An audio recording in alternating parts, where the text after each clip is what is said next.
BRS రానున్న రోజుల్లో కనుమరుగు కావడం ఖాయమన్నారు మునుగోడు కాంగ్రెస్ ఎమ్మెల్యే రాజగోపాల్ రెడ్డి.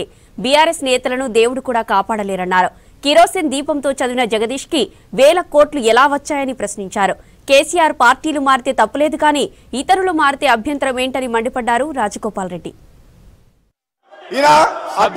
అప్పులు చేసినామని అంటుండ్రు, విద్యుత్ సంస్థలు అప్పులు చేసినామని అంటున్నారు. తప్పులేదు. మన రాష్ట్ర అభివృద్ధి కోసం పవర్ ప్లాంట్ల కోసం ప్రాజెక్టుల కోసం అప్పులు చేస్తే నష్టం లేదు అధ్యక్ష, నష్టం లేదు.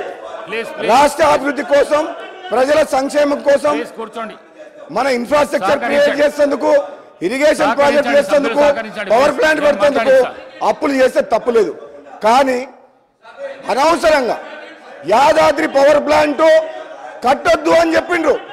అది 7 రూపాయలకు 8 రూపాయలకు ఒక యూనిట్ ధర వస్తుంది Yadadri power plant. Kaleshwaram project వద్దు అని చెప్పిండ్రు.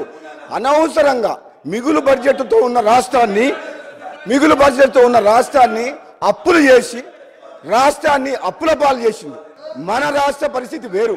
మనకు మిగులు బడ్జెట్ తోటి ఉన్న రాష్ట్రం సోనియా గాంధీ తెలంగాణ పార్టీ.